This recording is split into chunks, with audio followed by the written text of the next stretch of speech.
All right, we are going to go through understanding limits graphically and numerically. The first thing we need to do is understand how limits are written and the proper notation and verbal interpretation of that. So the first thing we're going to do is get an idea of what a limit is, and in basic terms, a limit is just a statement that tells you what the height of the function intends to reach as you get closer to a specific x value. Notice that intends to reach, it doesn't say it does reach it, it's just intending to reach it. So for proper notation, a right-hand limit, we're going to have the limit as x approaches some c value from the right-hand side. So we're going to put a plus sign there coming in from the right of f of x. So this is interpreted as the limit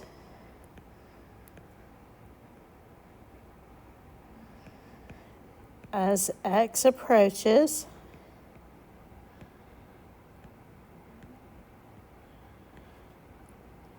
c from the right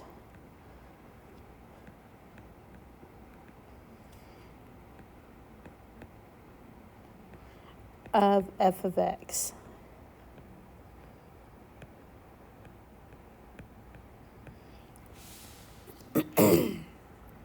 Now from the left-hand limit, we're going to have the limit as x approaches some c value from the left, so we're going to put a minus sign of f of x. And again, that's verbally, it's going to be the limit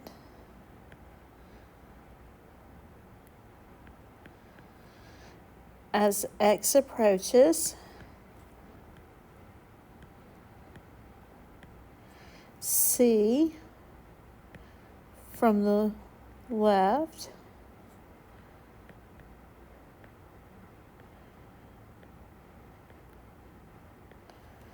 of f of x.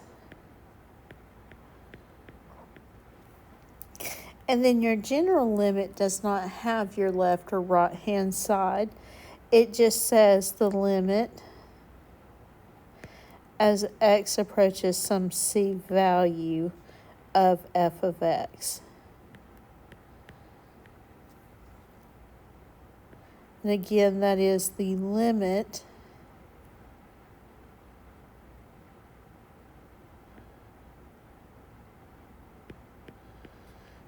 as x approaches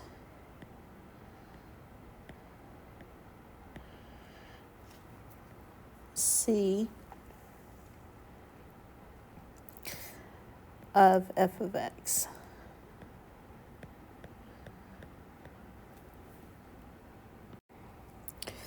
All right.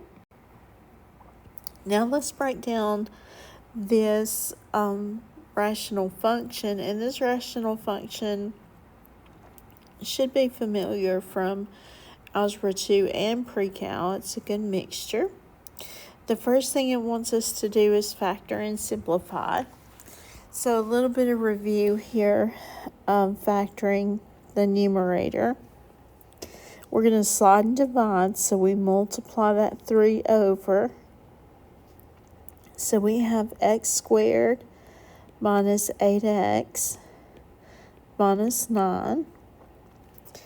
And then we see that we break this back apart into x and x.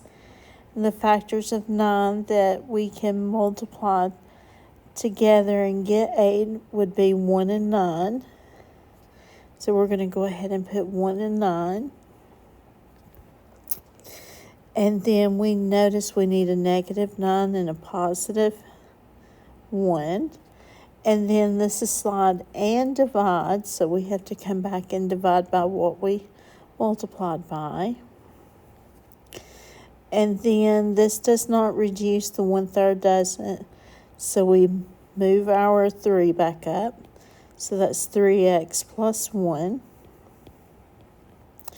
times, this does reduce, that leaves a 3 there. So this is going to be x minus 3. So a good review on factoring. So again, we come back over here and we've got 3x plus 1 times x minus 3. And our denominator needs to factor where our middle term gets a 0. So with 9, that's going to be negative 3 and positive 3. And it looks like our simplify part is going to be our 3's, or x minus 3's to simplify.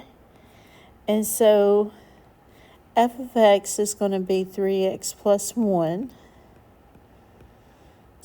over x plus 3. And that's going to be our simplified f of x form. So coordinates for the whole, that's going to be where we've taken out that x minus 3. So we're going to move that down here. And you take what you canceled and you set it equal to 0. That will find the coordinates of the whole. Then you're going to add 3 over. And so the x coordinate is going to be 3. Then you're going to plug it into your simplified f of x to find the y coordinate. So it's going to be 3 times 3 plus 1 over 3 plus 3. And so that's going to give me 9/10 over 6, which is going to give me 5 over 3, which is 1 2/3. So we have the coordinates of the whole in our graph. And I'm going to write it out here to the side. So we have 3, 1 2/3. All right. Now we talk about the domain of this function. And the domain is how far left to how far right. So how far left, we're going to be from negative infinity to negative 3 union from negative 3 to positive 3, because that's where we have a hole in the graph, is right here. And then union 3 to infinity. There's your domain. And again, don't forget the hole in the graph. Now for the range, you're going to come up from negative infinity. Oops, don't need to close that. And that's going to be up to, looks like 3 union 3 to infinity.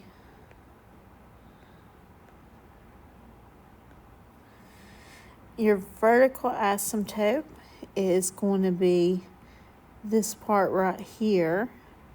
That's going to be what makes the denominator 0 after you've factored and canceled.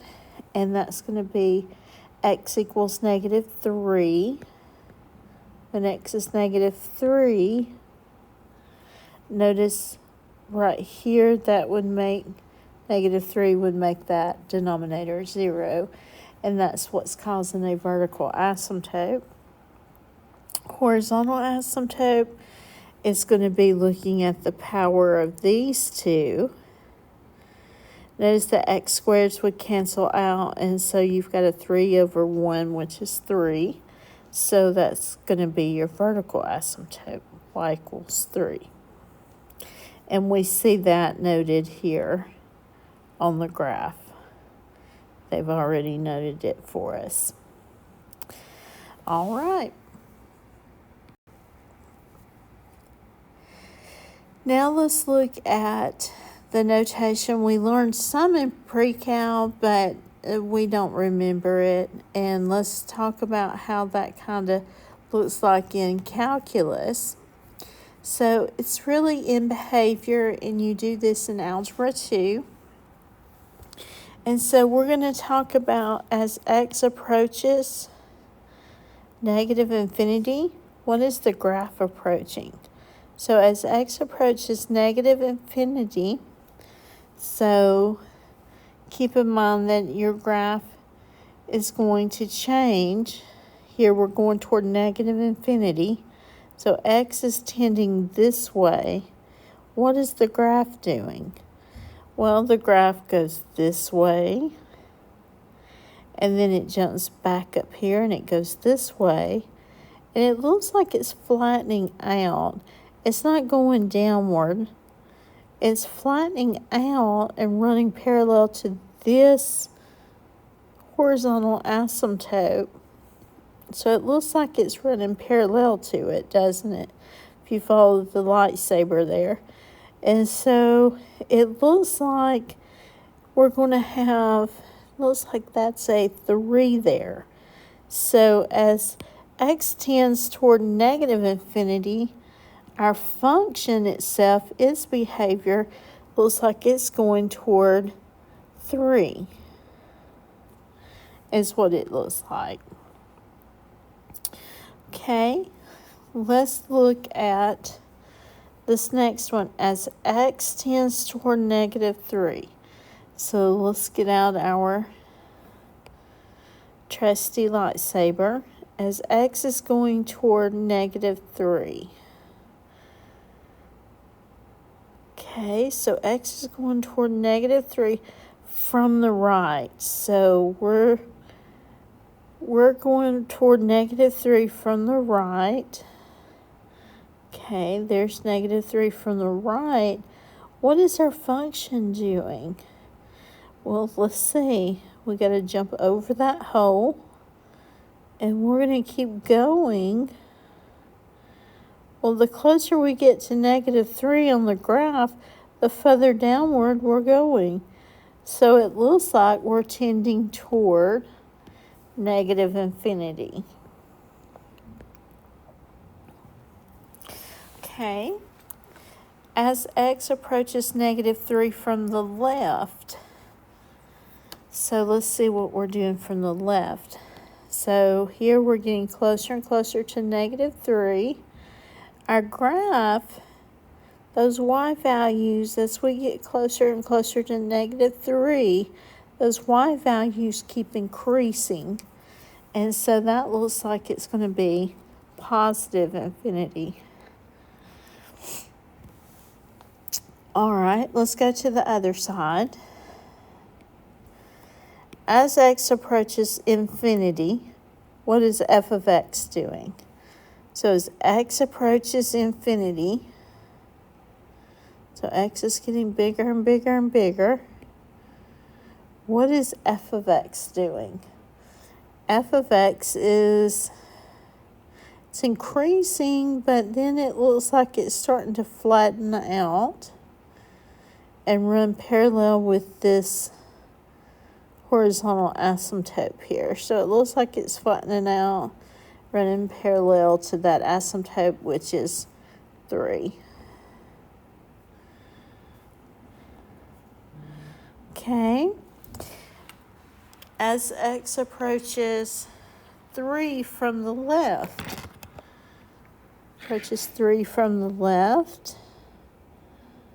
okay, from the left,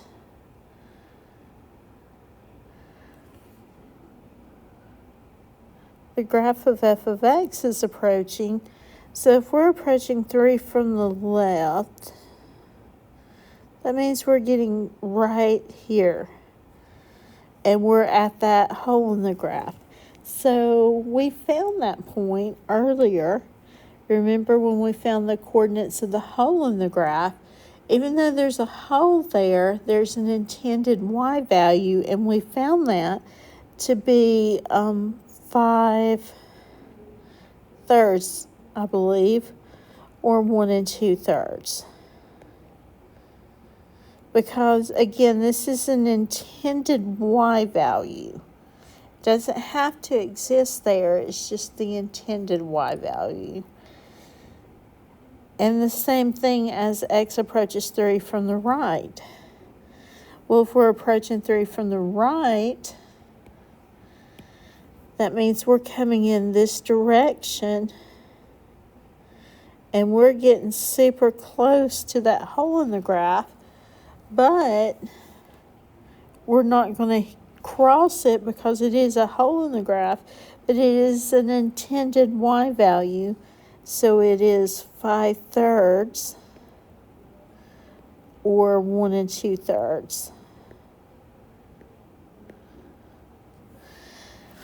All right. So it gives us a couple of little things over here to the side, and we'll come back and talk about it. We just need practice here with this. Right? So look at topic 1.3 of estimating limit values from a graph. Consider the function shown at the right. So you find the limit as x approaches 4 from the right. The positive sign in the limit notation indicates a right-hand limit. If you think the function as a highway and imagine you are traveling on the graph of f of x toward 4 from the right, not to the right, then you stop the vertical on 4.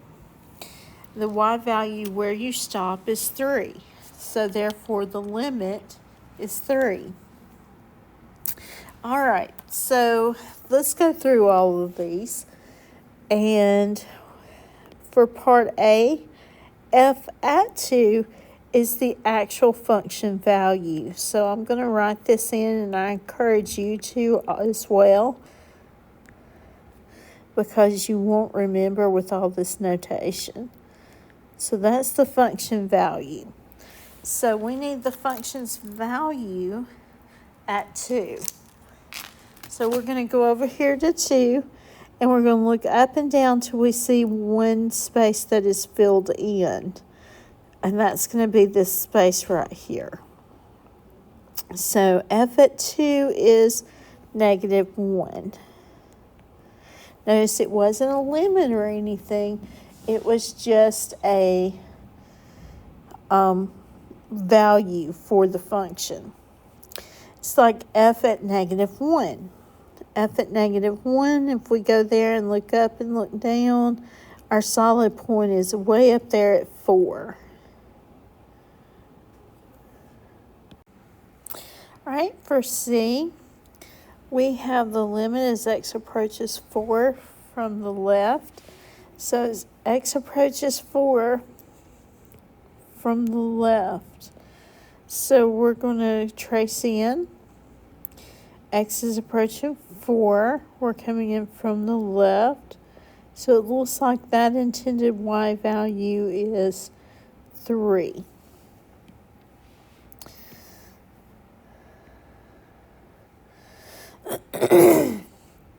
The limit as x approaches 2 from the right of the function.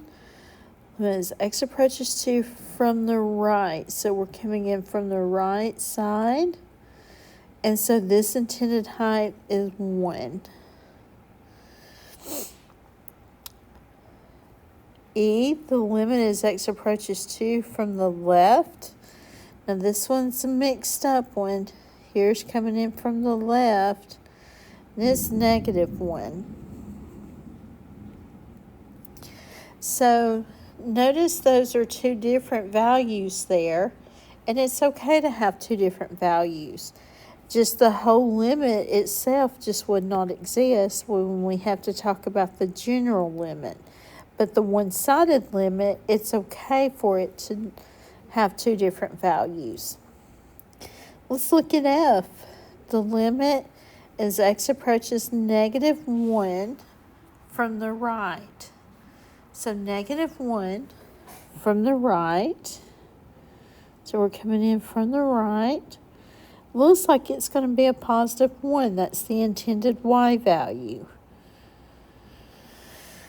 Okay, so for g, -1 from the left. So I'm going to come in this way. And so it looks like it's meeting here at 1.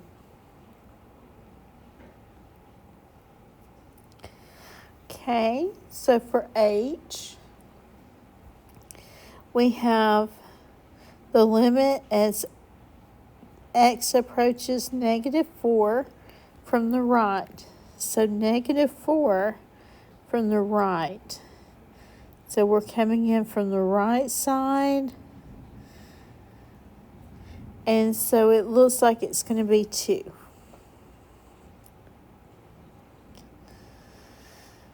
And now I is saying -4 from the left. The problem is there's no graph. And if there's no graph, notice there's no arrow, no graph. So there's nothing we can do with it here. So we're going to write does not exist for that one. That one's not going to work. So for J, you're going to have to, again, look from the left and right for this one. So let's look. The limit as x approaches -1. So let me erase some of my writing here. So the limit as x approaches -1. So we have to make sure we're tracing in from the left and the right this time. So here's -1. And so we have to make sure the limit from the left and the limit from the right are heading toward the same spot. And it looks like they are. And that intended y value from the left and the right.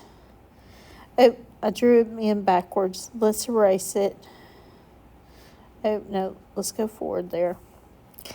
X is approaching -1. So x is approaching -1. So we're coming in this way. And x is coming in -1 this way. Sorry about that earlier. I was going backwards on it. X is -1.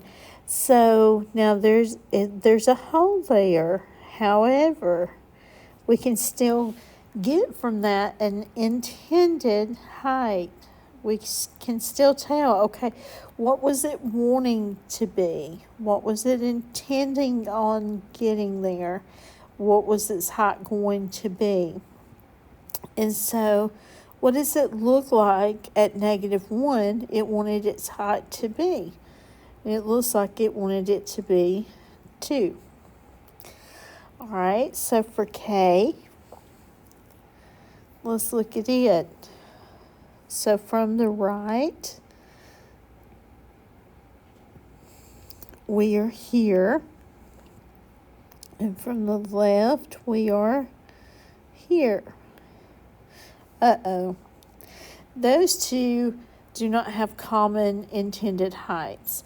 Notice how at -1 they were about to bump into each other, but then on K, they are a long ways away from each other.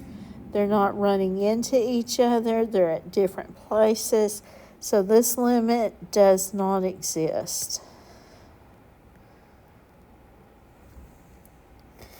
And I, the limit as x approaches 5.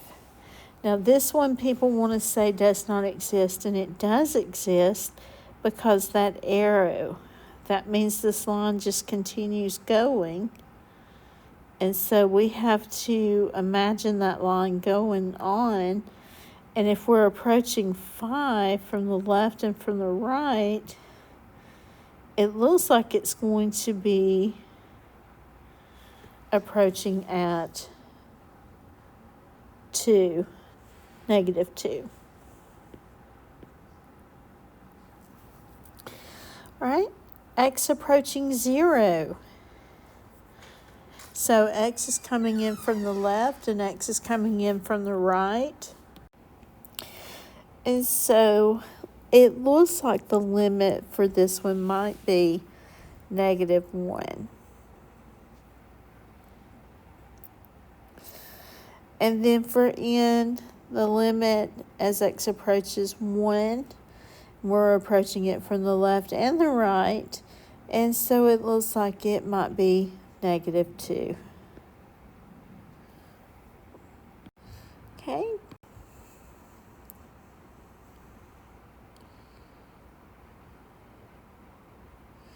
We're going to skip this. All right, and let's talk about where limits tend to fail. And there's 3 situations that we will talk about where limits do fail.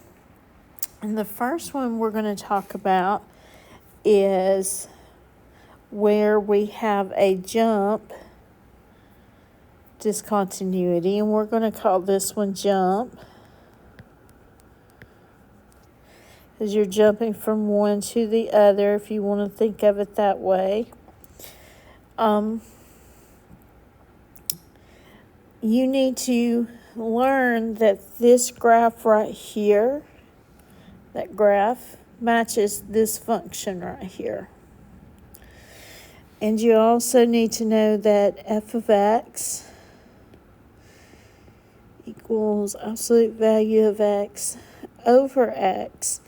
That graph is really, because this is really just this graph slid over.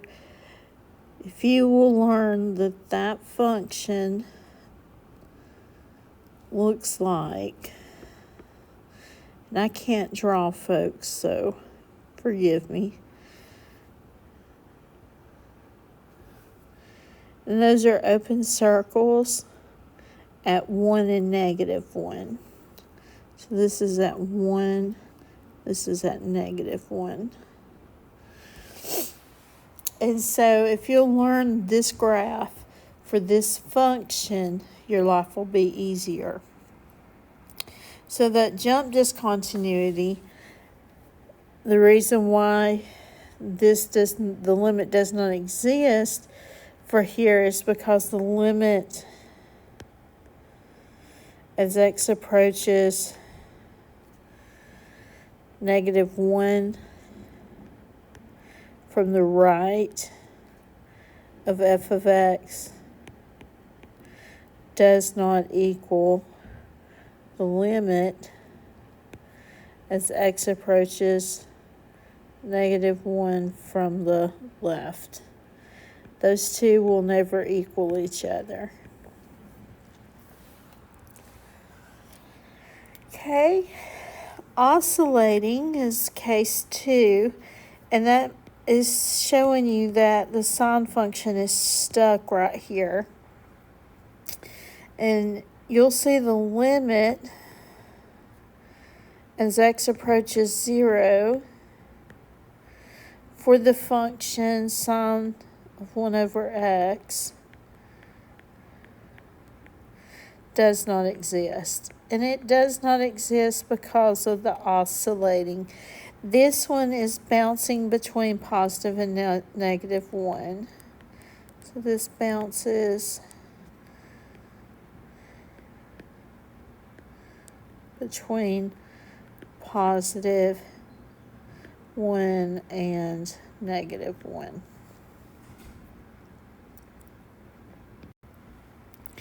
And then the next one is going to be an infinite.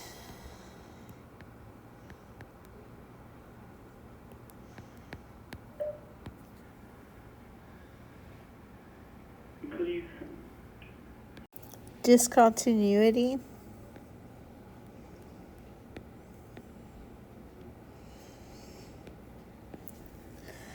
And the reason why is this denominator here, x minus 2, you can set that equal to 0 and add x equals 2. You have a vertical asymptote. That's what's going on here. That's why you have this here. So the limit as x approaches 2 of 1 over x minus 2 squared is not going to exist.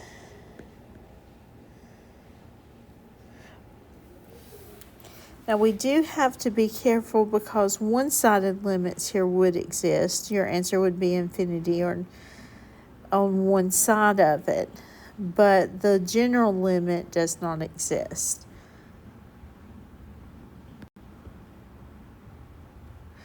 Okay, so now the next thing we're going to need to do, this is a chart and estimating the limit from the table. And what you need to do is in your calculator, and this is a calculator problem, you're going to find f at 2.9, f at 2.99, f at 2.999, and then f at 3,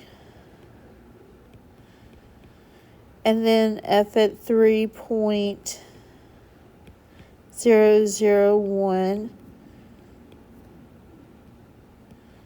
f at 3.01, and then f at 3.1. You need to do that in your calculator, and you're going to be putting that in this function here. After you do those calculations, you should get 0.12, for these, or close to it. You'll get a does not exist for 3, and then 0.12 for the rest of them. But you do need to practice with your calculator because you have all of this on your homework. Now, the limit as x approaches 3 from the left is going to be all of these coming in this way. And it looks like they all rounded to be 0.12. Does not exist. Oh, that's coming in from the right side, 0.12. And so look at the general limit. Even though we had at 3 does not exist, which is probably a hole in the graph. We don't know that for sure, but we got a pretty good idea. It's probably a hole in the graph. We can make the statement about the limit. The limit as x approaches 3 is 0.12. Even though we got does not exist when we plugged in, our limit is 0.12.